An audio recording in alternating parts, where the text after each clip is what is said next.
What's up, everybody? Welcome back to another episode of Bay Rats Buoys. I'm your host, Captain Gaige. This is episode 90, season 3, on the boat in my happy place, brought to you in part by Cito Huntington. Are you a member? Visit Cito.com and join today. And J&M Seafood of East Northport and East Setauket. Also, the World Series of Arm Wrestling and Ocean Devil. Silk Ocean Braid, you got to check it out. All right, guys, we're back sitting in this Canadian haze with the wildfires and the air quality is shit and not a lot of boats out today. And parking lot's empty. In fact, there's 2 trucks in the parking lot today. That's it. And I was just talking to a couple of guys out in the fishing club. They were out catching nice size fluke. They limited out on keeper fluke and black sea bass, which is always a great sign. We're happy to hear that. And I'll be happy to share their Latin longitude with you if you comment on this video. So, the air quality is crap, and it's only going to get worse. So they're saying being out here for a certain period of time is like smoking 50 cigarettes. And I'm seeing in other parts of Canada and whatnot, it's like smoking 100 cigarettes. I mean, listen, it's wildfires. Last year or 2 years. This happened like 2 years ago. It was either 2 or 3 years ago. And we actually had layers of something that resembled orange-looking pollen from the wildfires that they had up in Canada. So this is not new to us, and we'll get through it. But at the same time, the air quality is crap, and a lot of people are not taking to the outdoors during the next few days. Tomorrow it's supposed to be the worst, and maybe the rain on Saturday somehow helps us, and we'll see. We can only hope for better air quality shortly so we can get out there and do some fishing. Now, speaking of fishing, there's a lot of good things going on. Right now, you got the Montauk Canyon Challenge blowing up. Big fish coming back to the dock there at Gossman's. And tons of great videos. Chris and his crew they do an amazing job at that event. That is the biggest tuna tournament we have in the area. And there's one more that follows it. But they really grew that event to be something special.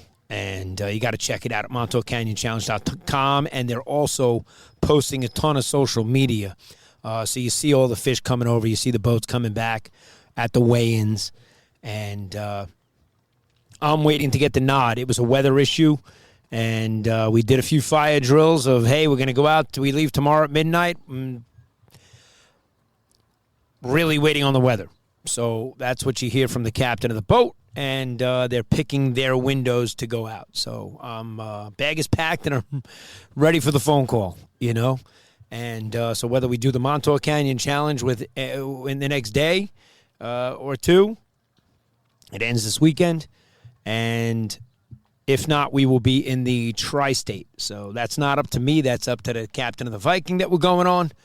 And I'm super excited and can't wait. Then I got the invite from Tom.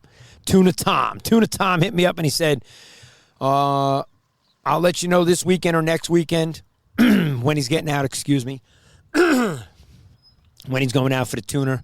Or I could wait until the fall and get behind the draggers and do the inshore with him. But I'm probably going to do the offshore and jump in on a tuna trip with him. Got to reach out to Andrew and Ethan and the boys over at East End Anglers. See how they're doing on the tuna. And as we progress now, usually July is a really good tuna bite. You know, whether people are out in this air by choice or not by choice, we'll see. You know, if you're working out here, you have no choice to be out here. You know, you're hoping you're not breathing in anything that's really causing any damage. How bad could it be? I'm not sure I would want to smoke 50 cigarettes, to be honest with you, and still get out there and play hockey. The hockey team kicked ass last night.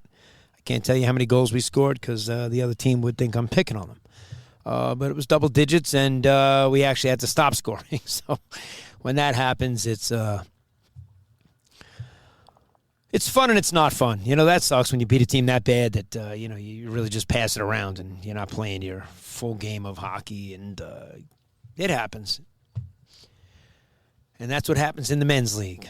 I'm just glad we weren't on the losing end of that, because that was they were a good bunch of dudes at the end of the day. We all shake hands at the end. And my kids had a hockey clinic yesterday, so God only knows I spent like 4.5 to 5 hours in local ice rink here yesterday.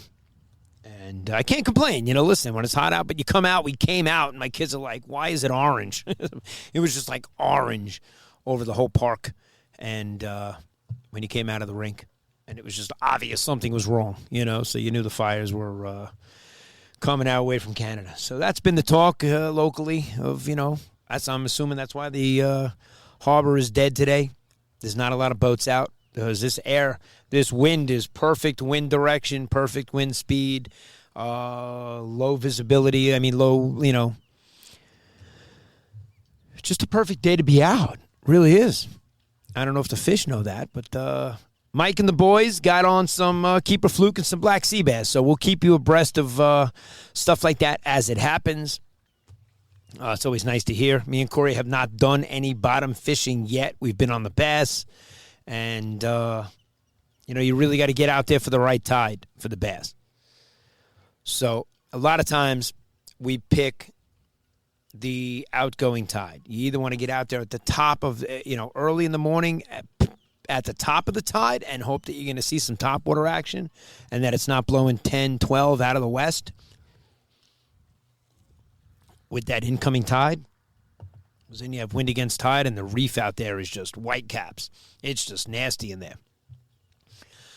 But what we did see on Tuesday was we saw pods of bunker. I saw them up on top of the water, splashing around. Nothing was on them. I thought maybe the Blues would have pushed them up, that maybe the Blues made a showing. Maybe the Blues came in, because we haven't seen bunker up on top. Something's pushing them up, right? But nothing was working them. They weren't getting worked. And you could tell, right away, if they're in a tight swirl and they're actually moving, something's moving them. When they're spread out like they were, they pretty much have their free reign, and then nothing's nailing them. And that's what was happening. But it was great to see. It was the first time I've seen that all season. So that's a good sign. It was nice to see. They're in the harbor here. They're down low. They're sitting with the jellyfish at the bottom. You see a couple of splashes early morning up at top. But again, you haven't seen a pod of them up on the top of the surface.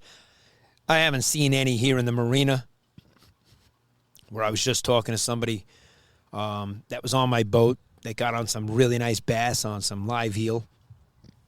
And I was saying, one of the videos that I had got 2.3 million views. And the comments are usually what crack you up.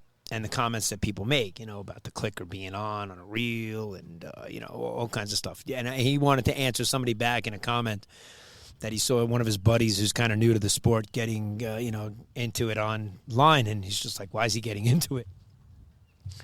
And I said, bro, so many times I make a comment, I'm about to type and I delete it. And I'm like, why am I even bothering? Like, I'm not that keyboard warrior. Like, I don't need to get involved in the commenting and the back and forth. It's just, to me, I could pick on you all day. I'm a wise ass, and I love it. But at the end of the day, it's really, there's no need for me to be that guy. There really isn't. So, tuna tournaments. We got the Bluefish tournament coming up. People did comment on the last episode that did happen to get like 5,000 or 6,000 views on Facebook. The one prior to that got 10,000 views of some topwater action. We're going to start putting up videos every day now and getting them out. We have a ton of footage to share and get it out there and show you guys what we've been doing on Sand City Charter and why we're so booked and why people are coming out with us every week and all that fun stuff, But somebody had asked, where are the bluefish? ? And I literally wrote back, that's the $25,000 question. And every year they're in the Peconic. That's where the winning fish come from in that tournament. The top 10 boats are in Connecticut, and the guy that wins it in the last 2 or 3 years was the same guy. And he fishes out of the Peconic. So if you want to go catch blues, maybe you got to run east. I don't know if they're getting them. But I can make a few phone calls and get some intel, that's for sure. But I'm not making that run. I'm probably not making it for the first time to go search for bluefish and strike out. And, that tournament's been cursed by wind and weather, too.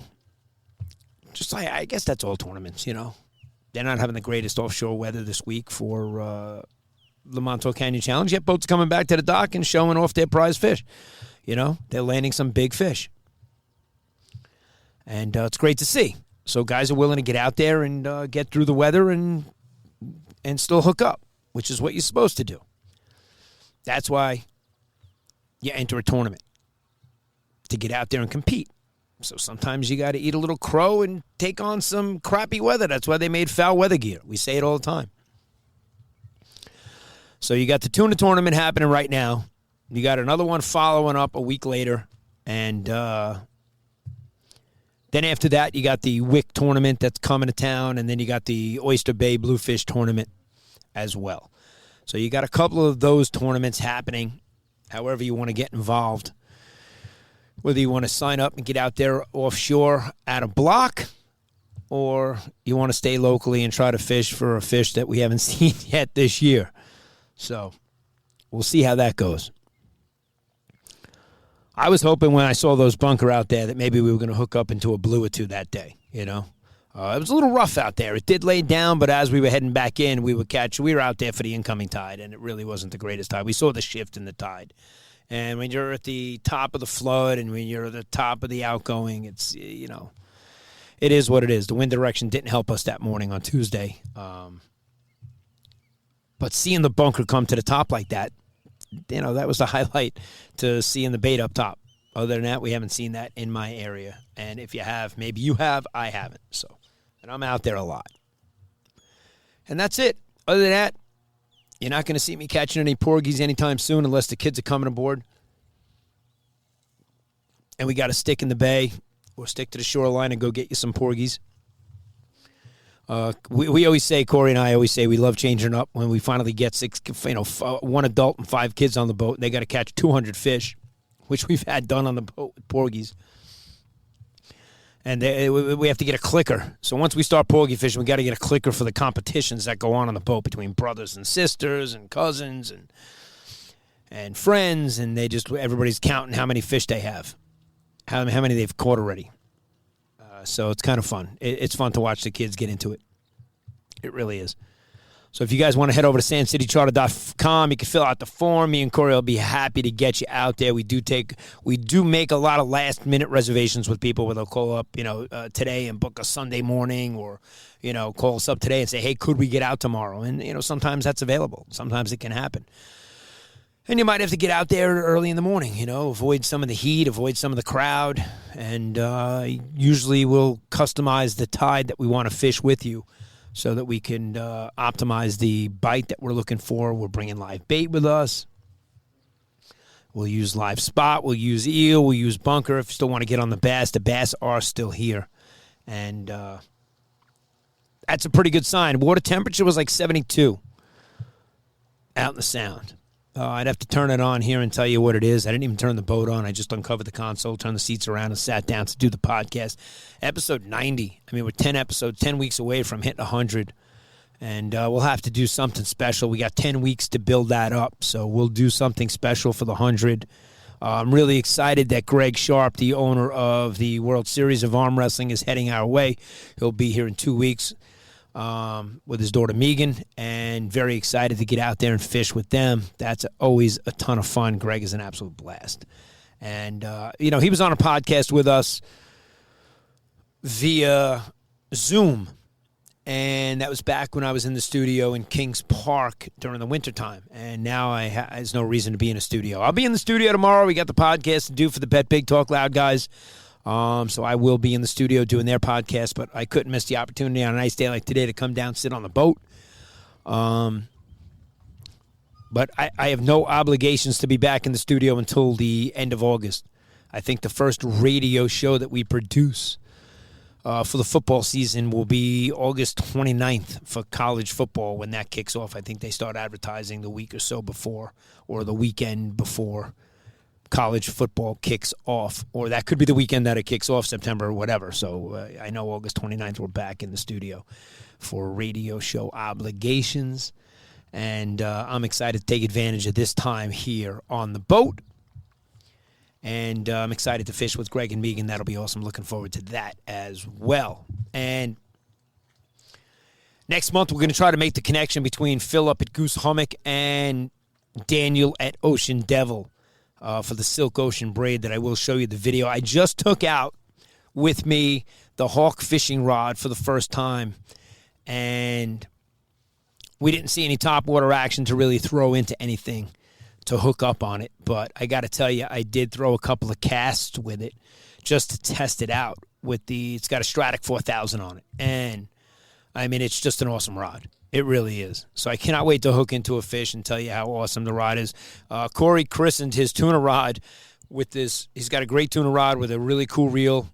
Color combination is amazing with this little bit of purple in both the reel and the rod. And I got to tell you, he's in for it when he gets into the tuna, because he hooked into a striped bass live lining, and the rod's bent in half, and it was like a 31, 32-inch. I think it was a 32-inch bass. It was just over the slot. And his rod was telling you otherwise. So when he hooks into a 100-pound tuna on that rod, he is going to be fighting that thing with every ounce of his weight. He better strap himself in. I told him he's going to need a belt. But a really cool setup. You'll see it here in the video. Be happy to show it off for him, no doubt. He's proud of it. He loves that setup. It's a great little setup. And he's one of the few people here in the area to even have that reel. That reel was very, very hard to obtain. I can tell you that. And he called around and did his due diligence to try to obtain it. And he got his hands on one, and he's loving it. Just like I'm loving the new Hawk rod. And eventually we'll hook it up with a really cool reel. In the meantime, I love the Stratics. They've always performed well for me in my area with anything that I'm fishing for. So it's not like I'm going for tuna on the Stratic. We got big bass in our area. Big bass and the big blues. So hopefully we'll see some blues make their return. If anybody out there is catching any bluefish, we don't want your longitude, but we just want to hear that you're catching them, you're getting on them. You're seeing the yellow-eyed demons on top water action maybe. Ton of fun. And that's it. We're keeping it cool. We're taking in less air quality today.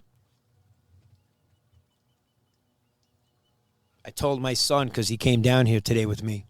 I came down yesterday to clean the boat. I said, I'm just going to go down and do a quick, keep it to 20 minutes this week. I'm going to shorten them up. This way I can cut them up and put a few shorts out, for a few things that are in the 20 minutes that are worthy of talking about, whether it be the tournaments, whether it be the bluefish, whether it be Sand City Charter, whatever we're doing, and put out a few short clips from the podcast. We're going to start doing a lot of that now. And other than that, it's been a great summer. It really has. I love getting out there on the ice. I love being out there on the ice. I'll be there on the ice with the kids this weekend. Super great time. We're already checking out the Islanders schedule and obtaining tickets to the beginning of the season. And we're excited about that.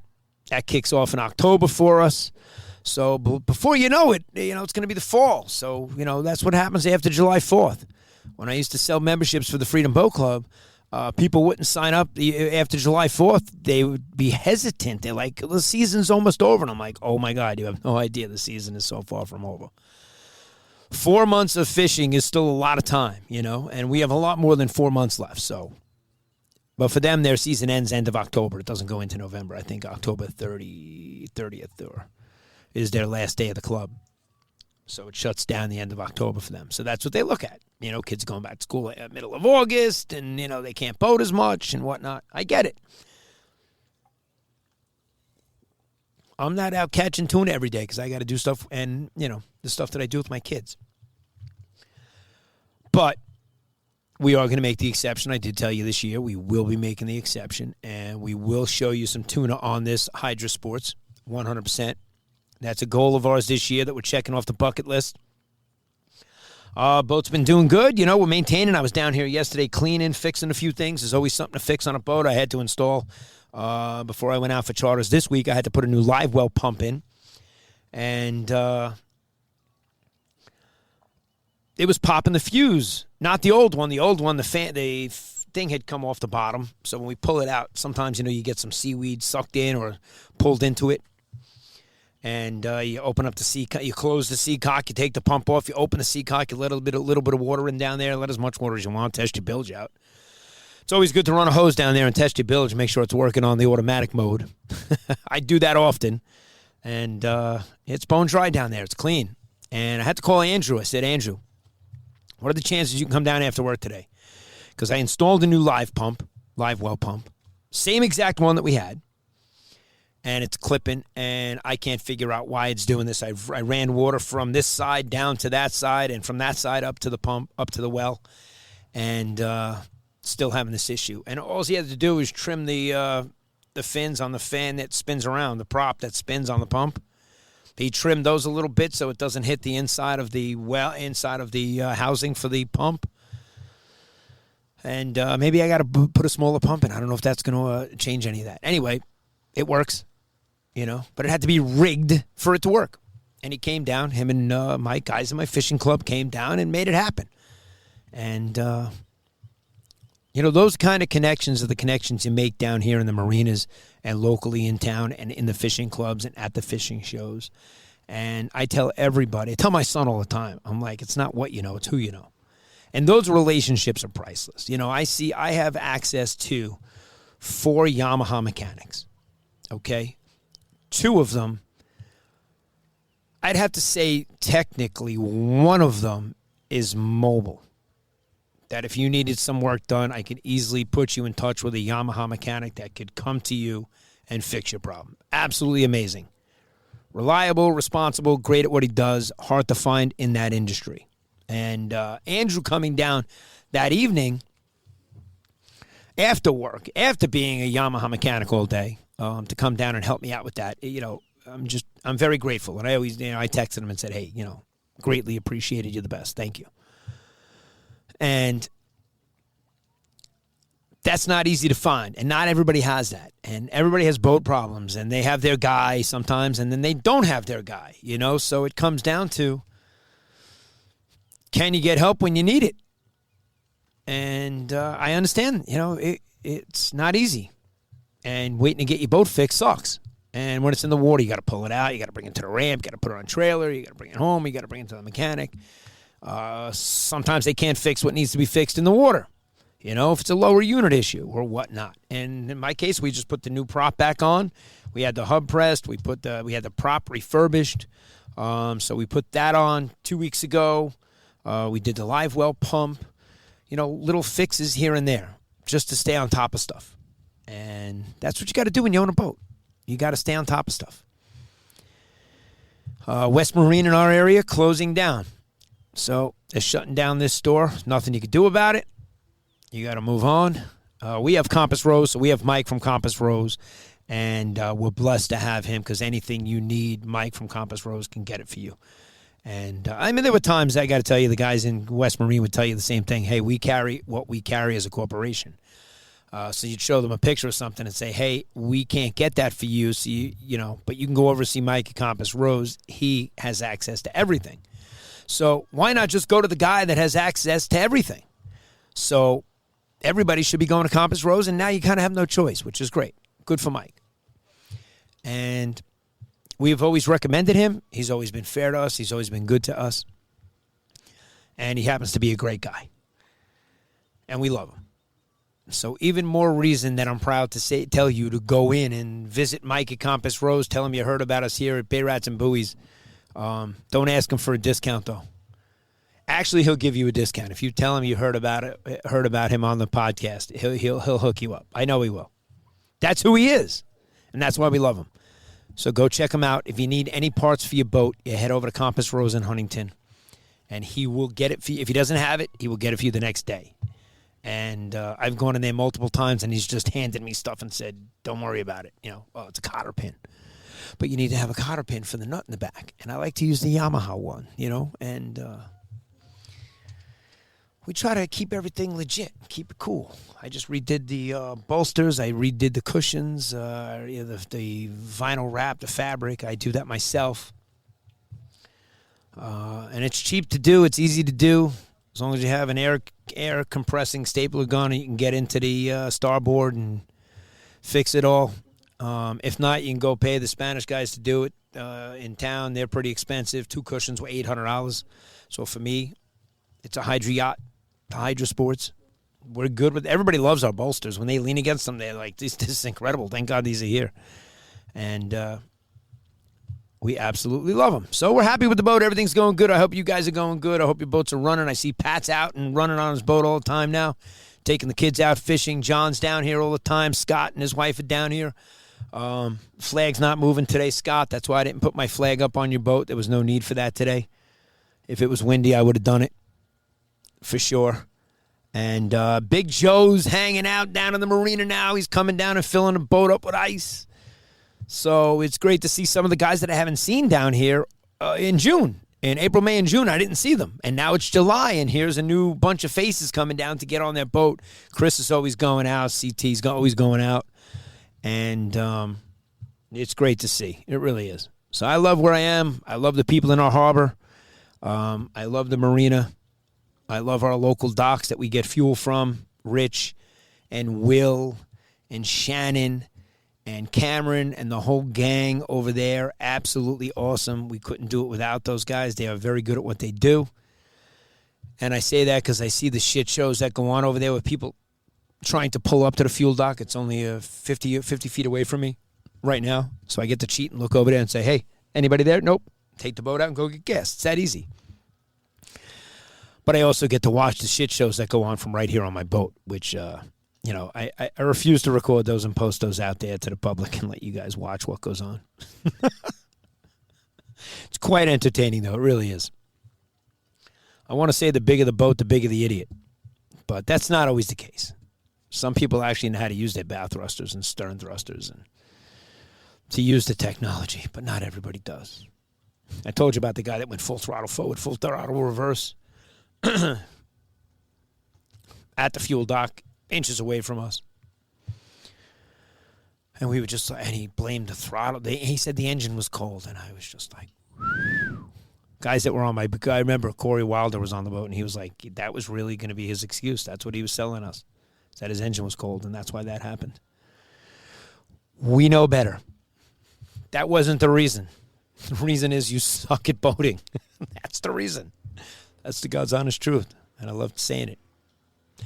Anyway, guys, I told my son I'd keep this one under a half an hour to keep it short and sweet for you guys. Episode 90, with 10 weeks away from 100. We will have a big 100-episode celebration. We're going to build up to that. We'll talk to some of our sponsors and get you guys some of the great stuff that they have, some of the great merchandise, and see what we're going to build up to give away for the 100th episode of Bay Rats and Buoys, which is just 10 weeks away. So that's happening this summer. That's exciting. And I hope you guys get out there and do some fishing. I hope this air quality doesn't keep you at the dock. I hope you get out. Guys in the tournament, good luck. Catch them up. I hope you catch a big tuna or a big mahi. And good luck to you out there. Be safe. Wishing everybody bent rods, tight lines, and I hope to see you out there on the water. Head over to sandcitycharter.com. You could sign up for the Bay Rats and Buoys Fishing Club and come meet the guys in the club. We have an absolutely awesome group. And that's it for this episode. Captain Gaige signing off, over, and out.